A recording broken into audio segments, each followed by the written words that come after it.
You've been hearing about mail delivery problems, probably had mail delivery problems in the metro for months. A congressional investigation's even been ordered. Fox 4 Problem Solvers did its own digging, though, behind the metro's messy mail delivery.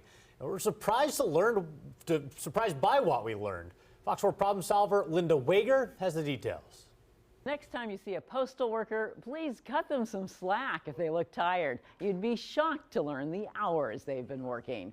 It arrives late at night, or it's dumped on your porch instead of in the mail slot just inches away, or even worse, it doesn't arrive at all. It's the sad state of mail delivery in the United States, and particularly in the Kansas City metro.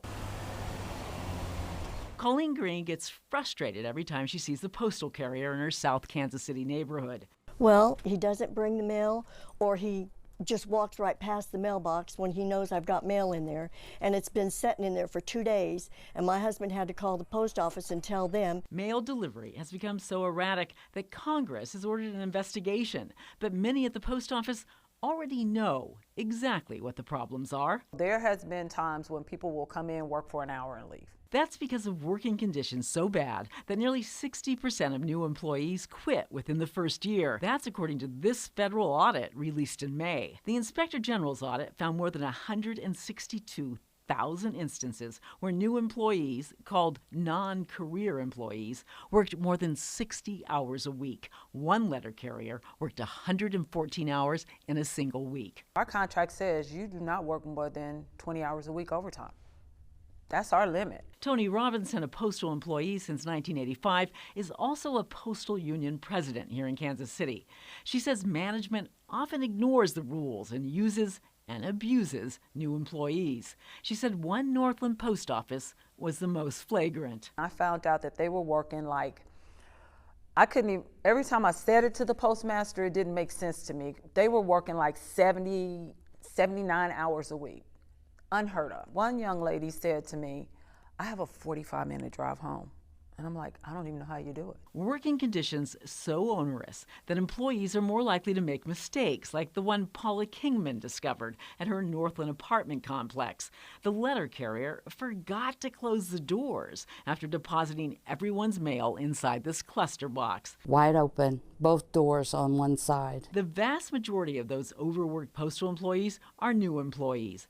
Veteran postal employees, known as career employees, have more union protections and can pick their hours and their days. Plus, they get cost of living increases and a pension. But new employees don't get any of that.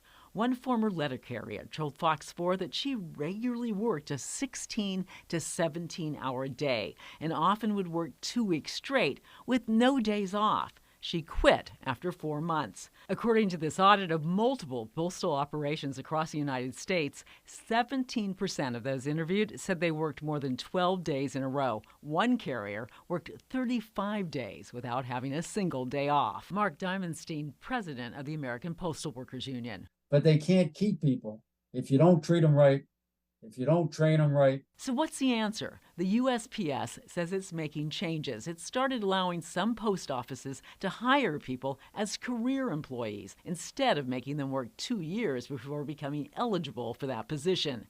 The Postal Service has also expanded vehicle insurance coverage to newly hired rural carriers who have to use their own cars to deliver the mail. It certainly gives people some hope, but it's not enough, and we need to do better.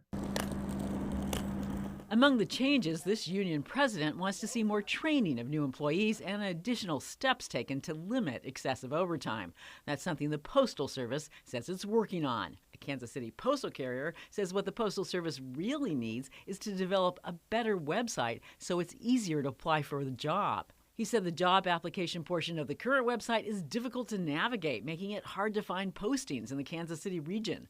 He also says the Postal Service needs to get with the times and develop a mobile app where people can apply on their phones. But all customers like Colleen Green want is for the Postal Service to return to the good old days when she knew the carrier delivering her mail. He would walk up on the porch and hand us the mail. And I mean, he would, we'd buy him boxes of chocolate candy for Christmas. But those days may never return. Linda Wager, Fox 4 Problem Solvers.